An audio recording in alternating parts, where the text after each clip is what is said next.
In the spring of 1974, while Wall Street's most celebrated minds scrambled to dump their holdings and preserve whatever capital remained, a man named Walter Schloss sat at a borrowed desk in a cramped Manhattan office, studying a company that nobody else wanted to touch. The stock market had plummeted. Portfolios were hemorrhaging value. Panic rippled through trading floors like wildfire. Yet there he was, flipping through page after page of a textile manufacturer's annual report with the methodical calm of someone reading a recipe for Sunday dinner. Walter Schloss had never been the type to chase headlines or court attention.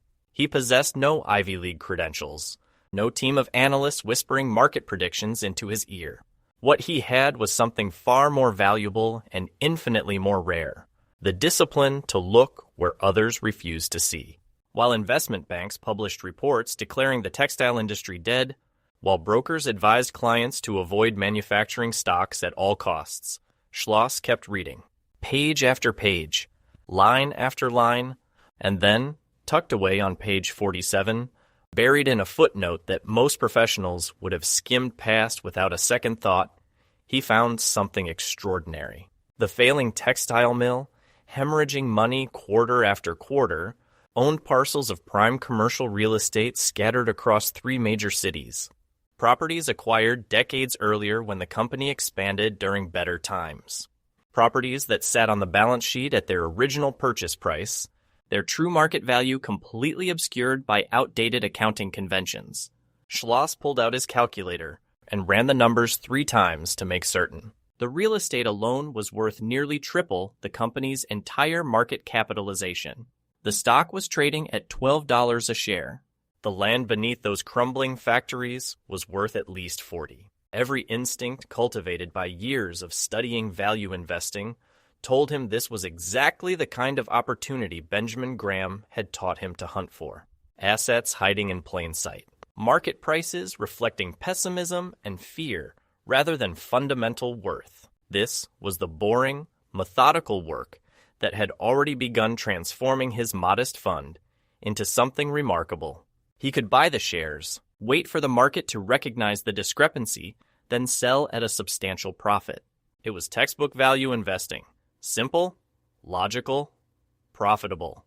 But then Schloss did something that separated him from nearly every other investor who might have stumbled across the same opportunity. He kept reading. He studied the company's employment records. He reviewed the factory locations. He contacted local chambers of commerce and made quiet inquiries about the workforce. What he discovered added a layer of complexity that no financial model could capture. The textile mills employed over 600 workers, many of them second and third generation employees, whose parents and grandparents had worked the same factory floors. These were communities built around the mills, towns where the factory provided not just jobs, but identity, stability, and hope. Liquidating those real estate assets, the obvious and most immediately profitable path forward, would mean shutting down operations entirely. 600 families would face unemployment in an economy already devastated by recession. This was the dilemma that would have sent most investors searching for the next opportunity without looking back. Markets operated on mathematics, not sentiment. Capital flowed toward efficiency, not compassion. The logical move, the move that fiduciary responsibility seemed to demand, was to pressure management to liquidate, crystallize the value, and distribute the proceeds to shareholders. Schloss could make his profit and move on. No one would fault him for pursuing what the numbers clearly indicated was the optimal strategy. Instead, he bought the shares and did something Wall Street found incomprehensible. He waited, not for a week or a month, but for years. He held those shares while other investors demanded immediate action. He deflected questions from the few people who bothered to track his positions. He watched as quarterly reports continued to show modest losses in the textile operations, while that real estate sat on the books, still undervalued, still ignored. His decision appeared increasingly questionable as months stretched into years. The efficient market hypothesis, the dominant academic theory of the time, suggested that assets couldn't remain mispriced indefinitely.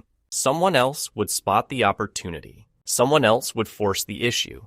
Yet Schloss simply held on, collecting his small dividends, reviewing his annual reports, and maintaining an almost supernatural patience. What Schloss understood, what gave him the conviction to hold through uncertainty and criticism, was something that extended beyond traditional value investing principles. He recognized that true resilience in business often required time horizons that most investors found uncomfortable. The textile operations, while struggling, weren't failing catastrophically. Management was competent if uninspiring. The company had survived for decades by adapting to changing market conditions, by finding niche products that larger competitors ignored. There was a path forward that didn't require demolishing the foundation upon which hundreds of lives depended. But that path required patience, stability, and a willingness to let growth emerge organically, rather than forcing it through aggressive restructuring. The breakthrough came not through any action Schloss took, but through macroeconomic forces beyond anyone's control. By the late 1970s, inflation that had plagued the American economy began driving dramatic increases in real estate values across urban markets. The properties owned by the textile company, positioned in areas experiencing commercial revitalization, suddenly attracted serious attention from developers. Offers arrived, substantial offers that even conservative appraisers couldn't dismiss. But here's where the story takes its most surprising turn. The company didn't liquidate everything. Management, perhaps influenced by the presence of patient shareholders like Schloss, who hadn't pressured them toward short-term decisions, chose a hybrid approach. They sold selected properties where the land value truly exceeded any operational utility, but they retained facilities in locations where the textile business could be modernized and made competitive. The capital generated from strategic real estate sales funded investments in new equipment, process improvements, and worker training programs. The company evolved. The workforce remained employed, and the stock price, which had languished below $15 for years, climbed steadily as the market finally recognized what Schloss had seen all along. By 1979, shares traded above $50. The 600 employees still had jobs, many of them better-paying jobs in a modernized operation. The communities surrounding the factories maintained their economic foundation. And Walter Schloss, the man who bought when everyone else was selling, who held when everyone else was demanding change, who chose patience over pressure, realized returns that exceeded even his conservative projections. This wasn't brilliance in the traditional sense. Schloss hadn't predicted the real estate boom. He hadn't engineered the company's turnaround. What he had done was recognize value where others saw only problems, maintain conviction when doubt would have been easier, and understand that sometimes the most profitable path forward is the one that doesn't force difficult choices between financial returns and human welfare. His edge wasn't information that others lacked or analytical tools that others couldn't access. It was the temperament to remain boring while everyone else chased excitement, to trust simple principles while others constructed elaborate theories, to believe that markets eventually recognize value even when the timeline extends beyond quarterly earnings cycles. The lesson from that textile mill investment rippled far beyond a single successful trade. It demonstrated that resilience in investing isn't merely about surviving market crashes or holding through volatility. True resilience involves maintaining principles even when alternative approaches promise faster results. It requires recognizing that businesses are more than ticker symbols and balance sheets, that behind every stock certificate are real people whose lives are shaped by capital allocation decisions. Schloss never spoke publicly about the ethical dimension of his investment approach, but his actions revealed a philosophy that transcended pure financial calculation. He understood that sustainable growth, the kind that compounds over decades rather than quarters, often requires allowing organizations to evolve at their own pace rather than forcing transformations that maximize immediate returns while creating long-term instability. Over 47 years of managing money, Walter Schloss generated returns that placed him among the most successful investors in history. Yet he remained virtually unknown outside a small circle of value investing devotees.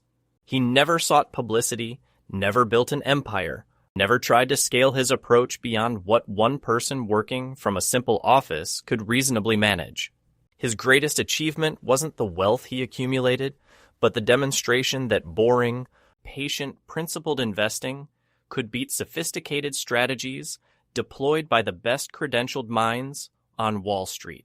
That story from 1974, the textile mill that became a testament to patience over pressure, stands as perhaps the clearest illustration of a truth that markets persistently forget. Sometimes the most innovative approach is refusing to innovate at all.